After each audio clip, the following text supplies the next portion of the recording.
புகைய ஆரம்பிச்சிட்டது திமுக காங்கிரஸ் கூட்டணியில. அது நிலைக்குமா நிலைக்காது என்று தெரியல. இப்படித்தான் திமுக கூட்டணி. ஒரு பக்கம் திருமாவளவன் ஆட்சியில பங்கு வேணும்னு கேக்குறாரு. கூட்டணியில குழப்பம் தானே சொல்லுங்க. கூட்டணி குழப்பமா? அண்ணா திமுக கூட்டணி வலிமையான கூட்டணி. பேசுவதெல்லாம் என்ன? எடப்பாடி பழனிசாமி பாஜக கட்சிக்கு அடிமை. எடப்பாடி பழனிசாமி ஊந்து போய் பதவி வாங்கினார், பறந்து வந்து பதவி வாங்கினார். இதை தவிர்த்து பொம்மை முதலமைச்சருக்கு ஒண்ணுமே தெரியாது. ஒரு முதலமைச்சர் பேசிக்கிட்ட பேச்சா நான் பெரும்பான்மையை நிரூபிக்கப்பட்டு விட்டது, ஸ்டாலினுக்கு பொறுக்க முடியல. உடனே சட்டை கிழிச்சுக்கிட்டு வீதியில் நடந்து போனார். திரு ஸ்டாலின் அவர்களே, இந்த சட்டமன்ற தேர்தல் முடிந்த பிறகு அன்றைய தினம் சட்டை தான் கிழிச்சிட்டு போனீங்க.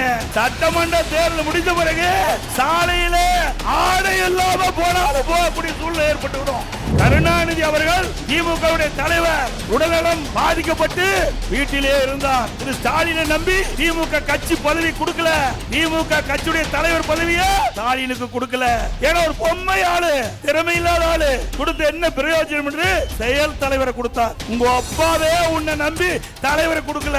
படத்துல ஒரு பாட்டு இருக்குது, இரவில் ஆட்டம் பகலில் தூக்கம், இரவனில் ஆட்டம் பகலில் தூக்கம், இதுதான் எங்கள் உலகம், எங்கள் உலகம் இதுதான் ஒரு பாடல் வருது. அது மாதிரி இன்று இருக்கின்ற துணை முதலமைச்சர் இரவுல பகல்ல சட்டத்திலிருந்து தப்பவே முடியாது.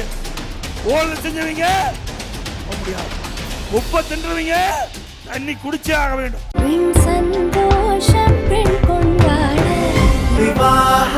மணப்பெண்ணின் பிரத்யேகமான விவாஹா தி சென்னை சில்க்ஸ். இப்போது புதிய அறிமுகம் ஆச்சி ஹோட்டல் சாம்பார் 50 கிராம் ரூபாய் 20 மட்டுமே. மக்கள் போற்றும் மகத்தான தளபதிக்கு மக்களால் கிடைத்த வெற்றி சின்னம் விசில் சின்னம். இது நம்ம சின்னம். இவன் ஒய்பிஎம் பாலாஜி, கொளத்தூர் தொகுதி, தமிழக வெற்றி கழகம்.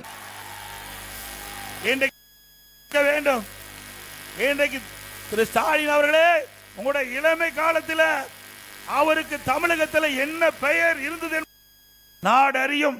நான் விவரிக்க வேண்டிய அவசியம் இல்லை.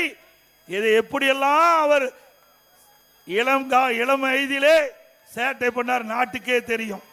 அவர் எங்களை பற்றி பேசுவதற்கு எந்த அருகதையும் இல்லை. திரு ஸ்டாலின் அவர்களே, தில்லு திராணி தெம்பு இருந்தா எங்களுடைய ஆட்சி காலத்தில் என்ன தவறு என்பதை சுட்டி காட்டுங்கள், பதில் சொல்ல தயாராக இருக்கிறோம். அதுல ஒண்ணும் கண்டுபிடிக்க முடியல. ஆனா பேசுவதெல்லாம் என்ன? எடப்பாடி பழனிசாமி பாஜக கட்சிக்கு அடிமை. எடப்பாடி பழனிசாமி ஊந்து போய் பதவி வாங்கினார், பறந்து வந்து பதவி வாங்கினார். இதை தவிர்த்து பொம்மை முதலமைச்சருக்கு ஒண்ணுமே தெரியாது. ஒரு முதலமைச்சர் பேசிக்கிட்ட பேச்சா? ஒரு முதலமைச்சர் நாட்டுக்கு வழிகாட்டியாக இருக்க வேண்டும். தலைமை பொறுப்பேற்றுகிறீர்கள்.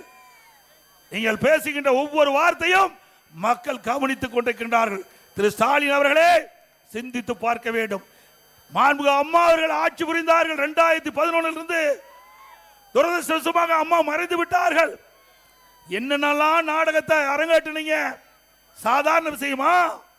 அம்மா மறைவுக்கு பிறகு அனைத்து இந்திய அண்ணா திராவிட முன்னேற்ற கழகம் பல்வேறு பிரச்சனைகளை சந்தித்தது. உங்களுடைய ஆதரவால், கட்சிக்காரருடைய தொண்டர்கள் நிர்வாகி ஆதரவால் கட்சியை நாங்கள் காப்பாற்றினோம். ஒரு காலகட்டத்தில் இன்னைக்கு பெரும்பான்மை சட்டமன்ற உறுப்பினரோடு அவர்கள் பெரும்பான்மையான சட்டமன்ற உறுப்பினர்கள் என்னை முதலமைச்சராக தேர்ந்தெடுத்தாங்க. நான் பதவி பொறுப்பேற்றேன். மேதகு ஆளுநர் அவர்கள் சட்டமன்றத்திலே பெரும்பான்மையை நிரூபிக்க வேண்டும் என்று ஆணை பிறப்பித்து விட்டார்கள். அந்த ஆணைப்படி சட்டமன்றத்திலே கூட்டம் நடைபெற்றது. பெரும்பான்மையை நியமிக்கின்ற போது, பெரும்பான்மையை நிரூபிக்கின்ற காலகட்டத்தில் திரு ஸ்டாலினும் அவருடைய சட்டமன்ற உறுப்பினர்களும் எங்களுடைய மேஜை மேல் ஏறி சட்டமீற்ற மாமன்றத்தில் முதலமைச்சருடைய மேஜை, அமைச்சருடைய மேஜையில் ஏறி டான்ஸ் ஆடுறாங்க. இவரெல்லாம் நாட்டை காப்பாற்ற போறாங்க. சிந்தித்து பாருங்க, இவரெல்லாம் எப்படிப்பட்டவர் என்பதை மக்கள் எண்ணி பார்க்க வேண்டும். சட்டமீற்ற மாமன்றம், சட்டமன்றம் என்றால் மக்களுக்கு சட்டத்தை இயற்றக்கூடிய மாமன்றம். அப்படிப்பட்ட சட்டமன்றத்தில் சபாநாயகர் ஒரு தாழ்த்தப்பட்ட வகுப்பை சார்ந்தவர், அவர் தாழ்த்தப்பட்ட வகுப்பை சேர்ந்த ஒரே காரணத்தில் அவர் இருக்கையில் இருந்து அவரை கீழே பிடித்து இழுத்து விட்டு அந்த ஆசனத்தில் அமர்றீங்க. அப்படி செயலை செய்த கட்சி திமுக கட்சி. இப்படிப்பட்ட கட்சி ஆட்சிக்கு வரணுமா? பிறகு நான் பெரும்பான்மையை நிரூபிக்கப்பட்டு விட்டது. ஸ்டாலினுக்கு பொறுக்க முடியல. உடனே சட்டை கிழிச்சுக்கிட்டு வீதியில் நடந்து போனார். திரு ஸ்டாலின் அவர்களே, இந்த சட்டமன்ற தேர்தல் முடிந்த பிறகு அன்றைய தினம் சட்டை தான் கிழிச்சிட்டு போனீங்க. சட்டமன்ற தேர்தல் முடிந்த பிறகு சாலையில ஆடை இல்லாம போனாலும் போகக்கூடிய சூழ்நிலை ஏற்பட்டு விடும். எங்களை பத்தியா விமர்சனம் செய்யற திரு ஸ்டாலின் அவர்களே, நீங்க உங்க அப்பா வழியில நீங்க முதலமைச்சர் ஆனீங்க. உங்க அப்பா திரு கருணாநிதி அவர்கள் திமுக தலைவர், திமுக முதலமைச்சராக இருந்தார் அந்த கட்சியில. பிறகு அதன் வழியில நீங்க எம்எல்ஏ ஆனீங்க. நான் அப்படி இல்லை. இங்கே எங்களுடைய தலைவருடைய பேச்சை கேட்டு உழைத்து படிப்படியா எங்களுடைய இந்த மக்கள் கழக நிர்வாகிகள் தொண்டர்கள் இந்த பதவி கொடுத்து உங்க முன் பேசுறேன். என்னுடைய பதவி உழைப்பால் பெற்ற பதவி. உங்களுடைய திரு ஸ்டாலினுடைய பதவி அப்பா திரு ஸ்டாலினுடைய அப்பால் அடையாளம் காட்டப்பட்ட பதவி, உழைப்பால் வந்த பதவி அல்ல. 1989ஆம் ஆண்டு அவரும் முதல் எம்எல்ஏ திரு ஸ்டாலின், நானும் சேவல் சின்னத்தில் வெற்றி பெற்று முதலாக எம்எல்ஏ வந்தேன். அதுக்கு பிறகு எந்த ஒரு அரசியல் பின்புலமும் இல்லாம மாண்பு அம்மாவுடைய அருள் ஆசி பெற்று பல முறை சட்டமன்ற உறுப்பினர், நாடாளுமன்ற உறுப்பினர், பிறகு அம்மா அமைச்சரவையிலே அமைச்சர், பிறகு உங்களால் முதலமைச்சர் என்ற பொறுப்பு கிடைச்சது. ஸ்டாலினுக்கு அப்படியே கிடைச்சது. திரு கருணாநிதி அவர்கள் திமுகவுடைய தலைவர், உடல்நலம் பாதிக்கப்பட்டு வீட்டிலே இருந்தார். வெளியிலே வர முடியாத சூழ்நிலை கூட திரு ஸ்டாலினை நம்பி திமுக கட்சி பதவி கொடுக்கல. திமுக கட்சியுடைய தலைவர் பதவியை ஸ்டாலினுக்கு கொடுக்கல. ஏன்னா ஒரு பொம்மை ஆளு, திறமை இல்லாத ஆளு, கொடுத்த என்ன பிரயோஜனம் என்று செயல் தலைவரை கொடுத்தார். உங்க அப்பாவே உன்னை நம்பி தலைவரை கொடுக்கல. திரு கருணாநிதி அவர்களே திரு ஸ்டாலினை நம்பி அவர் உயிரோடு இருக்கும் போது திமுக கட்சி தலைவர் பதவி கொடுக்கல. அப்படிப்பட்ட நபர் தான் இன்றைய முதலமைச்சர் ஸ்டாலின் அவர்கள் என்பதை மறந்துவிட்டு பேசிக் கொண்டிருக்கின்றார். ஸ்டாலின் அவர்களே, பல முறை நான் குறிப்பிட்டு விட்டேன். ஒரு தொலைக்காட்சியிலே நான் பேட்டி கொடுக்கின்ற பொழுது அந்த தொலைக்காட்சியிலே பேட்டி கண்டவர் என்னிடத்தில் ஒரு கேள்வி கேட்டார். நீங்கள் திரு ஸ்டாலின் அவர்களும் நீங்களும் மேடையிலே தோன்றி இருவரும் தங்களுடைய கருத்துக்களை சொல்ல முன்வருவீர்களா என்று கேட்டார். நான் தயார். எந்த இடத்துல எந்த மீட்டிங் போட்டாலும், எந்த இடத்துல மேடை போட்டு எங்களை அழைத்தாலும் நான் வருகிறேன். அனைத்து இந்திய அண்ணா திராவிட முன்னேற்ற கழக ஆட்சியில என்னென்ன சாதனை செஞ்சோம், திமுக ஆட்சியில் என்னென்ன சாதனை செஞ்சோம் நாங்க சொல்றோம். திரு ஸ்டாலின் சொல்லட்டும். இதுவரைக்கும் பேச்சே இல்லை, இதுவரைக்கும் பதிலே இல்லைங்க. அது மட்டுமல்ல, இன்றைய தினம் திரு ஸ்டாலின் என்ன சொன்னார்? 2 மாதத்துக்கு முன்பு எடப்பாடி பழனிசாமி கடையை திறந்து வச்சு கூவி கூவி அழைக்கிறார், கூட்டணிக்கு யாரு வரலினார். திரு ஸ்டாலின் அவர்களே, கூட்டணி தானாக அமைய வேண்டும், கனி தானாக பழுக்க வேண்டும், அப்பதான் சுவையாக இருக்கும். அதுபோல அனைத்து இந்திய அண்ணா திராவிட முன்னேற்ற கழகம் தானாக கூட்டணி அமைக்கப்பட்டிருக்கிறது. அண்ணா திமுக தலைமையில் அமைக்கப்பட்ட கூட்டணி தேசிய ஜனநாயக கூட்டணி, வலிமையான கூட்டணி. இன்றைய தினம் திரு ஸ்டாலின் தலைமையில் இருக்கின்ற கூட்டணி ஆட்டம் கண்டு போச்சு. உண்மைதானே? தினந்தோறும் பத்திரிகையில காங்கிரசுக்கும் திமுகவுக்கும் வார்த்தை போர் நடந்து கொண்டிருக்கின்றது. இந்த வருகின்ற சட்டமன்ற பொது தேர்தலில் திமுகவும் காங்கிரசும் கூட்டணி இருக்குமா இல்லையா என்பது சந்தேகம். காங்கிரஸ் ஆட்சியில பங்கு வேண்டும், அதிகாரத்திலே பங்கு வேண்டும். கூட்டணி அமைத்திருக்கின்றோம், கூட்டணி மூலமாக வெற்றி பெற்று எங்களை மதிக்கவில்லை என்று குரல் கொடுக்க ஆரம்பித்து விட்டார்கள். இப்பொழுது கூட மாலை மலர் பத்திரிகையிலே வந்திருக்குது. எங்களுக்கு உரிய மரியாதை கிடைக்காவிட்டால் நாங்கள் அதுக்கு தகுந்த பதிலடி கொடுப்போம் என்று காங்கிரஸ் கட்சி சேர்ந்த நாடாளுமன்ற உறுப்பினர் தெரிவித்திருக்கிறார். ஆக புகைய ஆரம்பிச்சிட்டது திமுக காங்கிரஸ் கூட்டணியில. அது நிலைக்குமா நிலைக்காது என்று தெரியல. இப்படித்தான் திமுக கூட்டணி. ஒரு பக்கம் திருமாவளவன் ஆட்சியில பங்கு வேணும்னு கேட்கிறாருல்ல. கூட்டணியில குழப்பம் தானுங்க. சொல்லுங்க, கூட்டணியில குழப்பமா?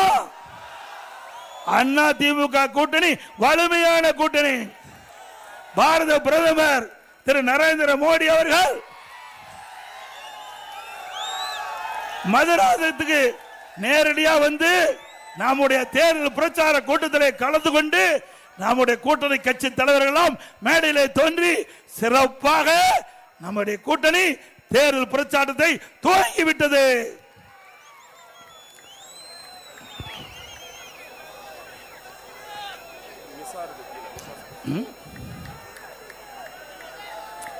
அது மட்டுமல்ல, இன்றைய தினம் அனைத்து இந்திய அண்ணா திராவிட முன்னேற்ற கழக கட்சி தான் 181 இடத்துல எழுச்சி பயணத்தை முடித்துக் கொண்டு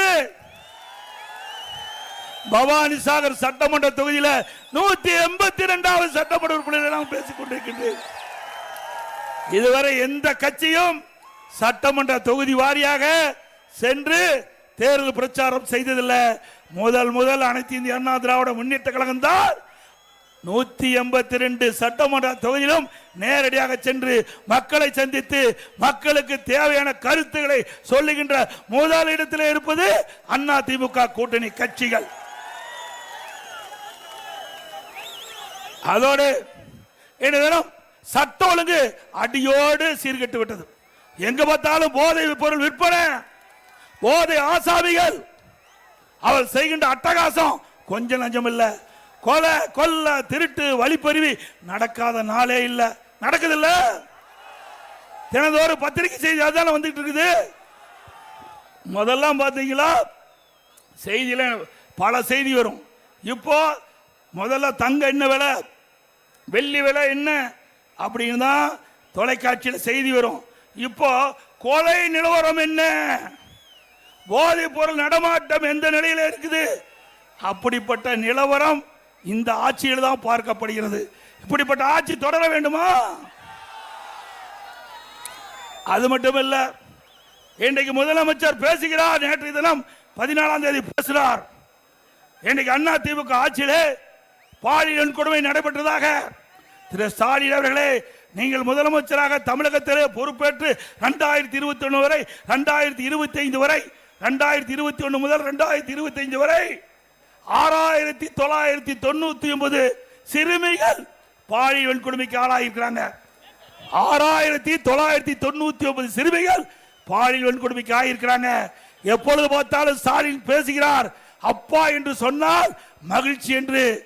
ஆனால் இந்த 6999 சிறுமிகளும் அப்பா அப்பா என்று கதறுகிறது.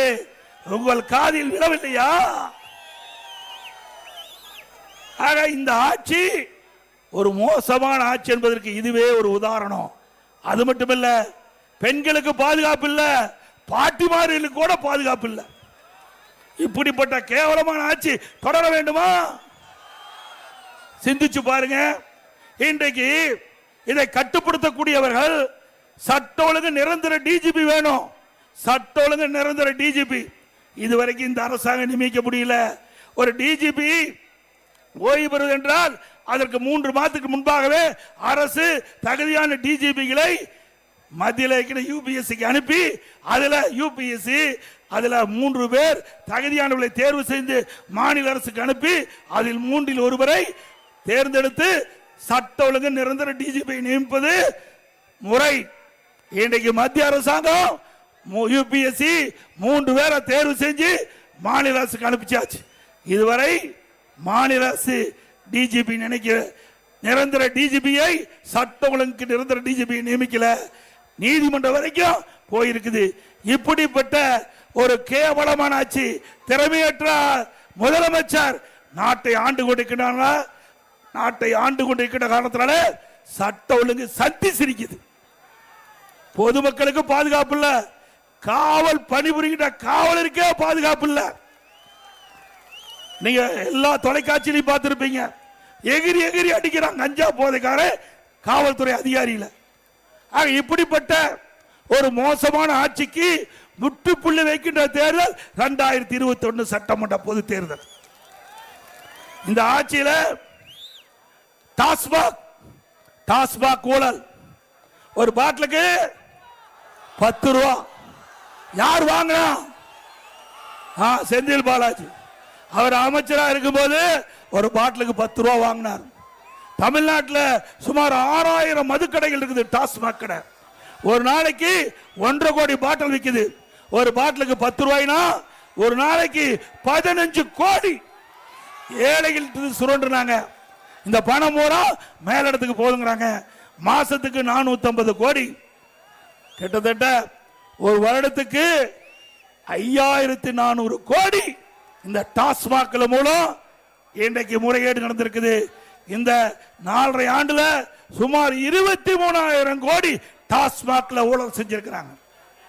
அந்த பணத்தை எடுத்துக்கிட்டு அந்த ஊழல் செய்த பணத்தை வச்சுதான் இந்த தேர்தலில் வாக்காளரை விலைக்கு வாங்க முயற்சி செய்யறாங்க. வாக்காளர் பெருமக்கள் தயவு செய்து அருள்வூர்ந்து நீங்க உஷாரா இருக்க வேண்டும்.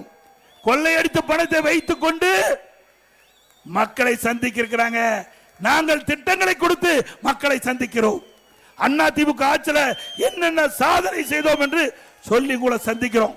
திமுக அப்படி சந்திக்கல, சொல்றதுக்கு எதுவும் இல்ல, செஞ்சா தானே சொல்றதுக்கு. சட்டில் இருந்தா தானே ஆப்பையில வரும். இந்த ஆட்சியில் எதுவுமே செய்யலையே. அண்ணா திமுக ஆட்சியில் ஒரே வருடத்தில் 11 அரசு மருத்துவக் கல்லூரி மருத்துவமனை கொண்டாந்தோம். 11 அரசு மருத்துவக் கல்லூரி, 7 சட்டக்கல்லூரி 10 வருஷத்துல, 21 பாலிடெக்னிக் கல்லூரி, 68 கலை மற்றும் அறிவியல் கல்லூரி, 4 பொறியியல் கல்லூரி, 5 கால்நடை மருத்துவக் கல்லூரி, ஆராய்ச்சி நிலையம், மிகப்பெரிய கால்நடை பூங்கா, தலைவாசல் 1000 கோடியில, இப்படி பல கல்லூரிகளை திறந்து கற்போட எண்ணிக்கை உயர்த்தணும். பட்ட படிப்பு படிக்கின்ற மாணவருடைய எண்ணிக்கை உயர்த்தணும். மத்திய அரசு நிர்ணயித்த அந்த 2030 அடைய வேண்டிய இலக்கை 2019 நாங்கள் 20 அடைந்தோம். சாதனை படிச்சோம். 100க்கு அம்மா தமிழகத்துடைய முதலமைச்சர் அம்மா பதவி ஏற்கின்ற பொழுது 100க்கு 32 பேர் தான் உயர்கல்வி படிச்சாங்க. அம்மா எடுத்த முயற்சி, அண்ணா திமுக கல்வியிலே புரட்சி மறுமலர்ச்சி ஏற்படுத்திய விளைவு, அதிகமான கல்லூரி திறந்த விளைவு 2019-20 100க்கு 52 பேர் உயர்கல்வி படிச்சாங்க. இன்றைய தினம் புள்ளி வர சொல்லுது 48% தான் இன்றைக்கு இந்த உயர்கல்வி படிக்கக்கூடிய எண்ணிக்கை வந்திருக்கு. 52 48 குறைஞ்சு போச்சு. ஆக இந்த ஆட்சியில சரியாக நிர்வாகம் இல்லாத காரணத்தினால உயர்கல்வி படிப்புடைய எண்ணிக்கை குறைஞ்சு போச்சு. அதே போல திரு ஸ்டாலின் தேர்தல் நேரத்தில் குறிப்பிட்டார், திராவிட முன்னேற்ற கழகம் ஆட்சிக்கு வந்தா படிக்கின்ற இளைஞர்களுக்கு வேலைவாய்ப்பு உருவாக்கி தருவோம் என்று சொல்லி இன்றைக்கு அரசு சார்பா 5 லட்சம் காலி பணியிடங்கள் இருக்குது. ஆட்சிக்கு வந்த உடனே 5 லட்சம் காலி பணியிடங்கள் நிரப்பப்படும் சொன்னார். நிரப்பினாரா? இதுவரைக்கும் 1 லட்சம் பேர் தான் நிரப்பியிருக்கா சொல்றாரு. 1 லட்சம் பேர் பணி ஓய்வு பெற்றுட்டாங்க. அவர்கள் ரிட்டையர் ஆயிட்டாங்க. 1 லட்சம் பேர், அந்த 1 லட்சம் பேர் தான் நியமிச்சிருக்காரு. ஆனா கொடுக்கப்பட்ட வாக்குறுதி 5 லட்சம் பேர் நியமிப்பதாக. அப்படியே அரசு காலி பணியிடங்கள் அப்படியே இருக்குது. அதனாலதான் நிர்வாகம் சரியில்லை. அதோட இந்த ஸ்டாலின் அவர்கள் ஆட்சிக்கு வந்த பிறகு மின் கட்டண உயர்வு 62% மின் கட்டண உயர்வு, குடிநீர் வரி உயர்வு, நகராட்சியில் குப்பைக்கு வரி, இப்படி வரி மேல் வரி போட்டு மக்களை வாட்டி வதைக்கிற அரசாங்கம். விலைவாசி விண்ணை முட்டுகின்ற அளவுக்கு உயர்ந்து போச்சு. அரிசி விலை உயர்வு, எண்ணெய் விலை உயர்வு, பருப்பு விலை உயர்வு, இதை பற்றி எல்லாம் திரு ஸ்டாலின் சிந்திக்கிறதுக்கு நேரம் இல்லை. வீட்டு மக்களை பற்றி தான் சிந்திப்பார், நாட்டு மக்களை பற்றி சிந்திப்பதற்கு நேரம் இல்லை. இதே அதிமுக ஆட்சி இருக்கின்ற பொழுது, இப்படி உணவுப் பொருள் விலை ஏறுகின்ற பொழுது அதை கட்டுப்படுத்துவதற்கு விலை கட்டுப்பாட்டு நிதியம் என்ற ஒரு நிதியை உருவாக்கி 100 கோடி ரூபாய் வைத்து, இன்றைக்கு புளி விலை அதிகமாயிடுச்சுன்னா எந்த மாநிலத்தில் புளி விலை குறைவு அதை வாங்கிட்டு வந்து இங்க விற்பனை செஞ்சு விலை சரி கட்டுவோம். பருப்பு விலை உயர்ந்து போனா எந்த மாநிலத்தில் பருப்பு விலை குறைவு அங்க போய் விலைக்கு வாங்கி தமிழகத்துக்கு கொண்டு வந்து அந்த விலையை குறைப்போம். இப்படி மக்கள் பாதிக்காத அளவிற்கு உணவுப் பொருட்கள் விலையை கட்டுப்படுத்த அரசாங்கம் அதிமுக அரசாங்கம். கொரோனா காலம் கடுமையான சோதனை. அந்த சோதனையான காலத்தை கட்டத்தில் கூட மக்கள் ஒத்துழைப்போடு விலை மதிக்க முடியாத உயிரை காப்பாற்றிய அரசாங்கம் அதிமுக அரசாங்கம். ஒரு வருடம் ரேஷன் கடையில் விலையில அரிசி கொடுத்தோம், விலையில எண்ணெய் கொடுத்தோம், விலையில சக்கரை கொடுத்தோம், குடும்பத்துக்கு 1000 ரூபாய் கொடுத்தோம்ல. ஒரு வருஷம் 1 ரூபாய் வருவாய் கிடையாது. கடைகள் திறக்கல, தொழிற்சாலை திறக்கல, அரசுக்கு வருகின்ற வருவாய் எதுவுமே வரல. ஜிஎஸ்டி வரல, அதே ரோட் டாக்ஸ் வரல, பத்திரப்பதிப்பு வரல, எதுவுமே வருவாய் இல்லாத போது கூட சிறப்பான ஆட்சி இந்தியாவிலே கொடுத்த ஒரே அரசாங்கம் பண்ணாது. இன்றைக்கு வருவாய் உயர்ந்து போச்சு. அதிமுக ஆட்சி விட 1,36,000 கோடி கூடுதலா திமுக ஆட்சியில வருவாய் வருகிறது. ஆனா மக்களுக்கு தேவையான நன்மை கிடைக்கல. அதோட பள்ளிகள் மூடப்பட்டது, கல்லூரி மூடி இருந்தாங்க, மாணவர்கள் ஒரு ஆண்டு பாதிச்சுட்டாங்க. மாணவருடைய கோரிக்கை ஏற்று எல்லா மாணவர்களுக்கும் ஆல் பாஸ் போட்டு கொடுத்தோம். ஆல் பாஸ், பள்ளியில படிக்கிற மாணவருக்கு ஆல் பாஸ், கல்லூரியில் படிக்கிற மாணவருக்கு ஆன்லைன்ல வகுப்பு. இப்படி மக்களை காத்த அரசாங்கம் அதிமுக அரசாங்கம். அதோட இன்னைக்கு துணை முதலமைச்சர் அப்போது வேண்டுமென திட்டமிட்டு அதிமுக அவதூறு பிரச்சாரம் வருகிறார். ஒரு படத்தில் ஒரு பாட்டு இருக்குது, இரவில் ஆட்டம் பகலில் தூக்கம், இரவனில் ஆட்டம் பகலில் தூக்கம், இதுதான் எங்கள் உலகம், எங்கள் உலகம் இதுதான் ஒரு பாடல் வருது. அது மாதிரி இன்று இருக்கின்ற துணை முதலமைச்சர் இரவுல பகல்ல நாட்டு மக்களையே பார்க்காத முதலமைச்சர். இன்னொரு படி போல மேல போய் இன்ஸ்டாகிராம், அந்த இன்ஸ்டாகிராம்ல அவர் ஒரு போஸ்டுக்கு லைக் போடுறார். அது என்னன்னு நீங்களே முடிவு செஞ்சீங்க. எப்ப போடுறாரு? நள்ளிரவுல போடுறார். நேரம் நள்ளிரவுல இந்த லைக் போடுறார். இப்படிப்பட்ட துணை முதலமைச்சர் நாட்டுக்கு தேவையா? அப்புறம் ஸ்டாலின் பேசுறார், எங்களை பத்தி பிஜேபி பத்தி பேசுறியே, நீ எதிர்கட்சி தலைவரா இருந்தீங்க. திமுக எதிர்கட்சியில் இருக்கும்போது அன்றைக்கு பிரதமராக இருந்த திரு நரேந்திர மோடி அவர்கள் தமிழகத்துக்கு வருகின்ற பொழுது கருப்பு கொடி காட்டினார், கருப்பு பலன் விட்டார். பிறகு திமுக ஆட்சிக்கு வந்த பிறகு வெள்ளை குடை பிடித்தார். வெள்ளை குடை பிடித்த வீரமகன் வருதான். நீ எங்களை பத்தி பேசலாமா? அப்பொழுது இருந்த பாரத பிரதமர் அவர்களை, நம்முடைய பிரதமர் திரு நரேந்திர மோடி அவர்களை கோலோ இந்தியா செஸ் ஒலிம்பியாட் கலைவாணர் அரங்கில் ஒரு அரசு நிகழ்ச்சி இதெல்லாம் அழைச்சிட்டு அவரை கௌரவப்படுத்துறீங்க. ஆனா இன்னைக்கு என்ன பேசுறார்? திட்டமிட்டு அவதூறு பிரச்சாரத்தை பரப்பி வருகிறார். திரு ஸ்டாலின் அவர்களே, ஆளுங்கட்சியா இருக்கின்ற போது ஒரு நிலைப்பாடு, எதிர்கட்சியாக இருக்கின்ற ஒரு நிலைப்பாடு, இதுதான் திமுகவுடைய இரட்டை வேடம். அதோட திரு ஸ்டாலின் நேற்றைக்கு முன்தினம் ஒரு நடந்த பொதுக்கூட்டத்தில் பேசுறார். திராவிட 5 ஆண்டு திராவிட மாடல் ஆட்சியில் செய்த சாதனை 1000 ஆண்டு வரலாறு பேசணும். உண்மைதான் பேசும். என்ன பேசுவாங்க? 5 ஆண்டு திமுக ஆட்சியில் 5 லட்சம் கோடி கடனை வாங்கி நாட்டு மக்களை கடனால் ஆக்கிட்டாங்க. இதுதான் வரலாறு பேசும். இந்த கடனை நாம தாங்க கட்ட வேணும். வந்திருக்கிற மக்களும் நான் உட்பட நீங்க உட்பட கட்டவன். இந்த கடனை எப்படி அடைப்பது? வரி போட்டு தான் அடைக்க முடியும். இப்படி தமிழகத்தில் 73 ஆண்டு காலம் பல கட்சிகள் ஆண்டிருக்குது 2021 வரை. அப்பொழுது 73 ஆண்டு காலம் ஆட்சி இந்த கட்சிகள் வாங்கிய கடன் 5,18,000 கோடி. 2021 இருந்து 2025 முடிய திமுக வாங்கிய கடன் 5 லட்சம் கோடி. 5 ஆண்டுல 5 லட்சம் கோடி வடை வாங்கி கடனை வாங்கிட்டு இன்னைக்கு வரலாறு பேசுமா? பேசும். கடன் வாங்கினதை பேசுவாங்க. நேற்று தினம்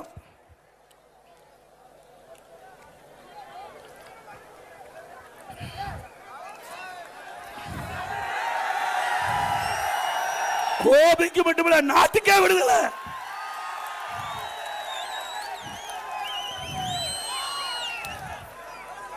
திரு ஸ்டாலின் அவர்கள் இன்றைக்கு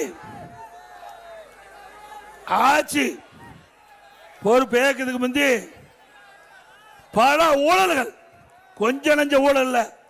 இன்றைக்கு ஸ்டாலின் பேசுறார் அண்ணா திமுக ஊழல் புரிந்ததுன்னு. திரு ஸ்டாலின் அவர்களே, உங்களுடைய அமைச்சரவையில் இருக்கின்ற ஒரு துறை நகர்ப்புற வளர்ச்சி துறை, நகர்ப்புற வளர்ச்சித்துறை, குடிநீர் வழங்கல் துறை, அதுல முறைகேடு நடைபெற்றதாக அமலாக்கத்துறை ஆதாரத்தோட கண்டுபிடிச்சு அவர் மீது நடவடிக்கை எடுக்க வேண்டும் என்று 2 முறை நம்முடைய தலைமை பொறுப்பில் இருக்கின்ற காவல் அதிகாரிக்கு அனுப்பப்பட்டிருக்கிறாங்க. இதுவரைக்கும் நடவடிக்கை எடுக்கல. இப்ப நீதிமன்றத்தில் வழக்கு இருக்குது. இன்னொன்னு டிரான்ஸ்பாரம். திரு செந்தில் பாலாஜி, செந்தில் பாலாஜினாவே கத்துறீங்க. ஊழலுக்கு பேர் போனது திமுக. டிரான்ஸ்பாரத்தில் 32 டெண்டர் போடுறாங்க. ஒரே ரேட், ஒரே ரேட். இந்தியாவில் இப்படி எங்கேயுமே டெண்டர் நடந்தது கிடையாது. ஒரே ரேட்ல 32 டெண்டர். அந்த ஊழல் நீதிமன்றத்தில் நிக்குது. இதையெல்லாம் வருகின்ற பொழுது தேர்தல் நேரத்தில் பத்திரமா இருப்பாங்க. எங்க இருப்பாங்களோ அங்க இருப்பாங்க. சட்டத்திலிருந்து தப்பவே முடியாது. ஊழல் செஞ்சவங்க தப்ப முடியாது. உப்ப தின்றவங்க தண்ணி குடிச்சே ஆக வேண்டும். ஆக திமுகவில் மிகப்பெரிய ஊழல் நடந்திருக்குது. இந்த ஊழல் எல்லாம் வெளிப்படையாக கொண்டு வருவோம். இதை சட்ட நீதியாக நாங்கள் இதற்குண்டான நடவடிக்கை எடுப்போம். நீங்க 2 நாளைக்கு முந்தி பாத்தீங்கன்னா கனிம வள கொள்ள, மணல் திருட்டு கரூர்ல என்னுடைய முன்னாள் அமைச்சர் அறிவிச்சார் விஜயபாஸ்கர் அவர்கள் பல முறை அதிகாரி சொல்லி பார்த்தாங்க. எந்த நடவடிக்கை எடுக்கல. 5 ரீச் அங்க இருக்கின்ற திமுக கட்சி சேர்ந்த நிர்வாகிகள், அங்க இருக்கின்ற எம்எல்ஏ துணையோட 5 ரீச்ல ஒரு நாளைக்கு 3000 லோடு நடத்திட்டு இருந்தாங்க. அங்க இருக்கின்ற கலெக்டருக்கு தெரியும், எஸ்பிக்கு தெரியும், அங்க இருக்கிற காவல்துறை அதிகாரி, ரெவன்யூ அத்தனை பேருக்கு தெரியும். பல முறை பெட்டிஷன் அனுப்பி நேரடியாக குரல் கொடுத்து போராட்டம் நடத்த நடக்கல. 2 நாளைக்கு முந்தி இவரே ஊர் மக்களோட போய் அந்த மணல் கொள்ளையை தடுத்து நிறுத்தி எல்லா பத்திரிகையிலும் வந்தது. திரு ஸ்டாலின் அவர்களே, அண்ணா திமுக ஆட்சி மலரும். இதற்கு இந்த மணல் கொள்ளைக்கு எந்தெந்த அதிகாரிகள் உடந்தையாக இருந்தார்களோ அவர்கள் மீது சட்ட நீதியாக நடவடிக்கை எடுக்கப்படும். எங்க பட்டம் பகல்ல மணல் அள்ளிட்டு போறாங்க. காவல்துறை அதிகாரிகள் பாதுகாப்பா இருக்கிறான். மணல் திருட்டுக்கு காவல்துறை அதிகாரிகளும் வருவாய்த்துறை அதிகாரிகளும் பாதுகாப்பாக இருப்பது எந்த விதத்தில் நியாயம்? ஆக அதிமுக ஆட்சி வந்தவுடன் சட்டத்தின் ஆட்சி நடக்கும்.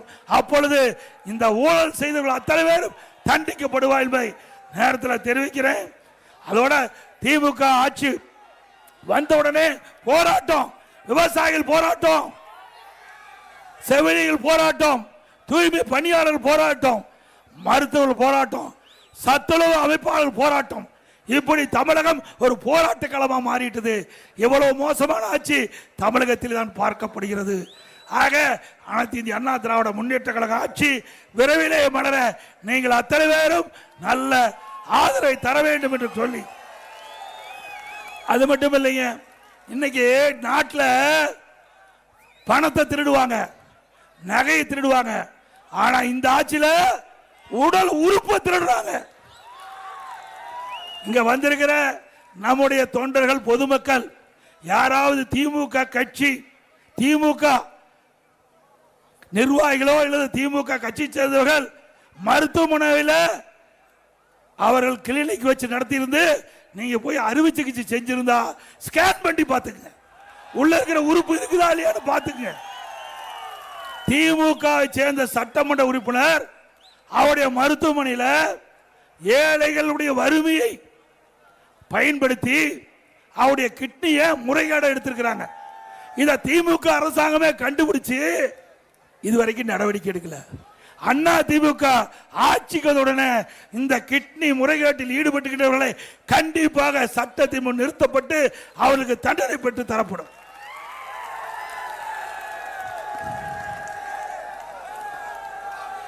அதோட அண்ணா திமுக ஆட்சியில் மலர்ந்தவுடன் பல்வேறு திட்டங்கள் நிறைவேற்றப்படும். நீங்க திமுக 525 அறிவிப்பு வெளியிட்டாங்க. பல முக்கிய அறிவிப்பு. கிராமப்புறத்தில் 100 நாள் வேலை திட்டம் 150 நாளா உயர்த்தினாங்களா திமுக ஆட்சியில்? ஆனா நாம ஆளுங்கட்சியில் இருந்தாலும் இல்லாவிட்டாலும் எதிர்கட்சியாக இருந்தாலும் மக்களுடைய பிரச்சனை மத்திய அரசாங்கத்துடைய கவனத்திற்கு எடுத்து சென்று மத்திய அரசாங்கம் 100 நாள் வேலை திட்டத்தை 125 நாளாக உயர்த்திருக்கின்றது. பணி பாதுகாப்பு கொடுத்திருக்குது. பணி வேலை செஞ்சவங்களுக்கு 15 நாள்ல அவளுக்கு அந்த பணத்தை வங்கியில் வைக்க வேண்டும், ஊதியத்தை வங்கியில் செலுத்தப்பட வேண்டும். அந்தந்த பஞ்சாயத்து எந்த பணி செய்யலாம் என்று இடத்தை தேர்வு செய்து கொள்ளலாம். இதையெல்லாம் அந்த சட்டத்தில் இடம்பெற்றிருக்குது. ஆனா திமுக முதலமைச்சர், திமுக கட்சி சேர்ந்த முதலமைச்சர், சக அமைச்சர்கள் வேண்டும் என்று திட்டமிட்டு 100 நாள் வேலை திட்டத்தை முடக்க வேண்டும் என்று சொன்னால் நிச்சயம் முடக்க முடியாது. இந்த சட்டத்தின் மூலமாக 100 நாள் வேலை திட்டத்தை 120 நாளாக 125 நாட்களாக உயர்த்தி சட்ட பாதுகாப்பு கொடுத்திருக்கிறோம். நீ யாராலையும் அந்த 120 நாள் வேலை திட்டத்தை நிறுத்த முடியாது. அண்ணா திமுக ஆட்சி மலர்ந்தவுடன் இந்த 125 நாள் 150 நாளாக உயர்த்தப்படும். அதே போல முதல் கட்ட தேர்தல் அறிவிப்பில் அண்ணா திமுக சார்பா முதற்கட்ட தேர்தல் அறிவிப்பு. இன்றைக்கு ஒவ்வொரு மாதமும் நம்முடைய மகளிருக்கு 2000 ரூபாய் குலவிளக்கு திட்டத்தின் மூலம் எல்லா குடும்ப அட்டையில் இருக்கின்ற குடும்ப தலைவிக்கு 2000 ரூபாய் அவருடைய வங்கி கணக்கிலே செலுத்தப்படும். இப்போ மகளிர் தான் நகர பேருந்துல கட்டணம் இல்லாம போறாங்க. இனி அண்ணா திமுக ஆட்சி உடனே ஆண்களும் நகர பேருந்துல கட்டணம் இல்லாம பயணம் செய்யணும். அனைவருக்கு வீடு, ஏழைகளா இருக்கின்றவர்கள் அனைவருக்குமே அற்புதமான காங்கிரீட் வீடு கட்டப்படும். குறிப்பா அருந்தியர் மக்கள், ஆதிராட மக்கள், மலைவாழ் மக்கள், பட்டியலின மக்கள், அந்த மக்கள் வீடு இல்லாமல் இருந்தா அற்புதமான பல லட்சம் மதிப்புள்ள காங்கிரீட் வீடு கட்டி கொடுக்கப்படும். அதே போல இந்த பட்டியலின மக்கள் குடும்பத்திலே திருமண வயது அடைந்து திருமணமாகி தனி குடுத்தலம் போனா அவருக்கு அரசாங்கமே இடம் வாங்கி காங்கிரீட் வீடு கட்டித்தரப்படும். அதே போல நம்முடைய சகோதரிகள் குறிப்பிட்ட நேரத்துக்கு பணிக்கு செல்ல, பணி முடிஞ்சு வீடு திரும்ப அம்மா இருசக்கர வாகனம் 5 லட்சம் பேருக்கு கொடுக்கப்படும். ஒவ்வொரு அம்மா இருசக்கர வாகனத்துக்கு 25,000 ரூபாய் மானியம் கிடைக்கப்படும். அதே போல முதியோர் உதவித்தொகை 2000 உயர்த்தப்படும். அதே போல மாணவர் கல்வி கடன் ரத்து செய்யப்படும். அதே போல ஒவ்வொரு குடும்பத்திற்கும் வாழ்வாதார உதவியாக 3 கேஸ் சிலிண்டர் வழங்கப்படும். தமிழர்கள் வீர விளையாட்டு ஜல்லிக்கட்டுல வீரர்கள் காலை பிடிக்கும் போது அசமானம் ஏற்பட்டு உயிர் நீத்தா அவருக்கு 10 லட்சம் ரூபாய் குடும்பத்துக்கு கொடுக்கப்படும். அதோட படுகாயமடைந்த 2 லட்சம் கொடுக்கப்படும். அதோட வீர விளையாட்டில் கலந்து கொண்ட ஜல்லிக்கட்டிலே வீர விளையாட்டில் கலந்து கொண்ட ஜல்லிக்கட்டு வீரர்களுக்கு இன்சூரன்ஸ் செய்யப்படும். அதே போல ஜல்லிக்கட்டு போட்டியிலே கலந்து கொள்கின்ற காளைகளுக்கு, பதிவு செய்யப்பட்ட காளைகளுக்கு இன்சூரன்ஸ் செய்யப்படும். அதேபோல் சிறுபான்மை வகுப்பை சேர்ந்த மகளிர் சுயக்குழு தொடங்குவதற்கு வட்டிலா கடன் மற்றும் மாற்றுத்திறனாளி கூட்டுறவு வங்கி கடன் தள்ளுபடி செய்யப்படும். அதோட நடபாதை, அங்கங்க நகரத்தில் பார்த்தீங்கன்னா நடபாதை இருக்கும், அதில் ஓரமாக கடை வச்சிருப்பாங்க. அந்த கடைக்காரெல்லாம் அங்கே கூட்டுறவு வங்கியில் கடன் வாங்கியிருக்கிறாங்க, அந்த கடன் தள்ளுபடி செய்யப்படும்.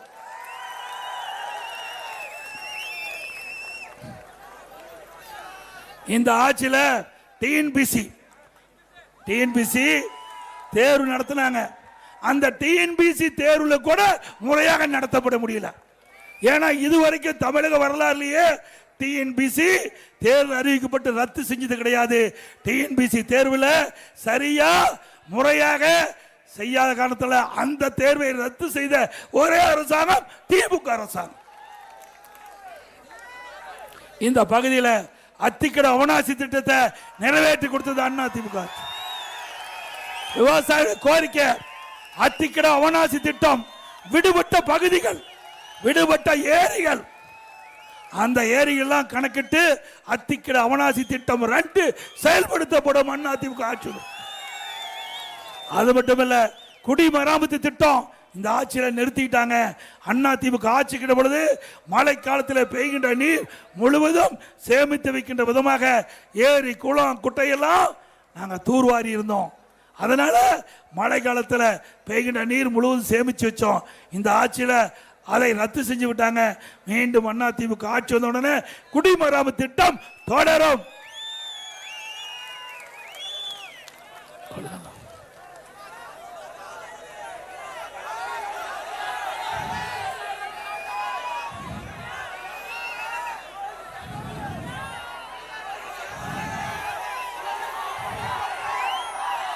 அனைத்து இந்திய அண்ணா திராவிட முன்னேற்ற கழகத்தை பொறுத்த வரைக்கும் இது ஏழை எளிய மக்களுக்காக துவக்கப்பட்ட இயக்கம். நாட்டில் கிராமத்திலிருந்து நகர வரை இருக்கின்ற மக்களுக்கு தேவையான திட்டங்கள், அடிப்படை வசதிகள் முழுவதும் நிறைவேற்றக்கூடிய அரசாங்கம். அது மட்டுமல்ல, இந்த பகுதி மக்கள் பவானி சாகர் சட்டமன்ற தொகுதியில் பல கோரிக்கைகளை கொடுத்திருக்கிறாங்க. அந்த கோரிக்கையெல்லாம் அண்ணா திமுக ஆட்சி மனதுடன் நிறைவேற்றி தரப்படும் என்ற செய்தியை சொல்லி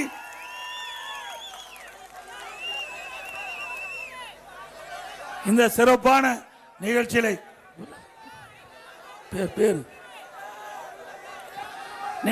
பங்கு பெற்றிருக்கின்ற மரியாதைக்குரிய முன்னாள் அமைச்சர் சகோதரர் கேசி கருப்பணன் அவர்களே, முன்னாள் அமைச்சர் திரு கே வி ராமலிங்கம் அவர்களே, இங்கே நிகழ்ச்சியிலே பங்கு பெற்றிருக்கின்ற மரியாதைக்குரிய சகோதரர்கள் முன்னாள் எம்பி அண்ணன் கே காளியப்பன் அவர்களே, திரு சிதம்பரம் முன்னாள் எம்எல்ஏ அவர்களே, திரு எஸ் ரமணிதரன் முன்னாள் எம்எல்ஏ அவர்களே, திரு EMR ராஜா முன்னாள் எம்எல்ஏ அவர்களே, திருமதி AT சரஸ்வதி முன்னாள் எம்எல்ஏ அவர்களே, திரு ஈஸ்வரன் முன்னாள் எம்எல்ஏ அவர்களே, திரு ஜெயக்குமார் எம்எல்ஏ அவர்களே, கழக புரட்சித் தலைவர் பேரவை துணைச் செயலாளர் அறிவித்த VKC சிவகுமார் அவர்களே, மற்றும் திரு KPS ராஜா அவர்களே, மாவட்ட புரட்சித் தலைவர் பேரவை இணைச்சாளர் திரு AT சசிபிரபு அவர்களே, மற்றும் நிகழ்ச்சியிலே கலந்து கொண்டிருக்கின்ற டாக்டர் எஸ் மகேஷ் ராஜா அவர்களே, திரு எஸ் கார்த்திக் அவர்களே, திரு SK பழனிசாமி அவர்களே, திரு சதுமுகை எஸ் ஆறுமுகம் அவர்களே, திரு M பிரதீப் அவர்களே, திரு KR தேவராஜ் அவர்களே, திரு கருத்திரமன் அவர்களே, திரு M சரவணன் அவர்களே, திரு SRP வெங்கடசாமி அவர்களே,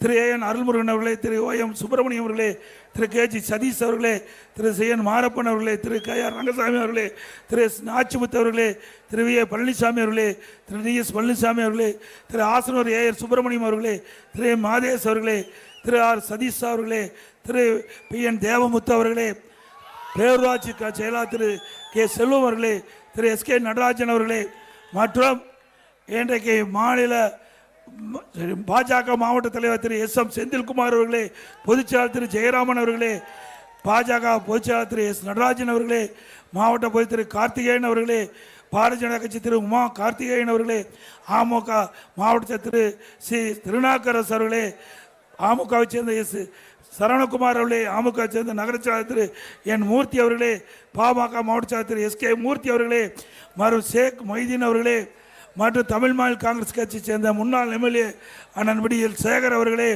ஈரோடு பி விஜயகுமார் மாவட்ட தலைவர்களே, திரு கே பிரகாஷ் அவர்களே, வசந்தகுமார் அவர்களே மற்றும் நிகழ்ச்சியிலே கலந்து கொண்டு சிறப்பித்துக் கொள்கின்ற திரு வி.சி. வரதராஜன் அவர்களே, வி.கே.சி. வரதராஜன் அவர்களே, இந்த நிகழ்ச்சியை சீரும் சிறப்போடும் நடத்துவதற்கு அடித்தளம் வழங்கிய மாவட்ட செயலாளர் அமைச்சர் செல்வராஜ் அவர்களே, ஆரம்பிச்சார் பன்னாரி அவர்களே, இங்கே நிகழ்ச்சியை சிறப்பாக நடத்திய நகர கழக செயலாளர், ஒன்றிய செயலாளர், பேரூர் செயலாளர், கழகத்துடைய அனைத்து நிர்வாகிகள், கூட்டணி கட்சி சேர்ந்த தலைவர்கள், நிர்வாகிகள், தொண்டர்கள், கழக உறுப்பினர்கள், பொதுமக்கள் அத்தனை பேருக்கும் நன்றி நன்றி நன்றி. அதோட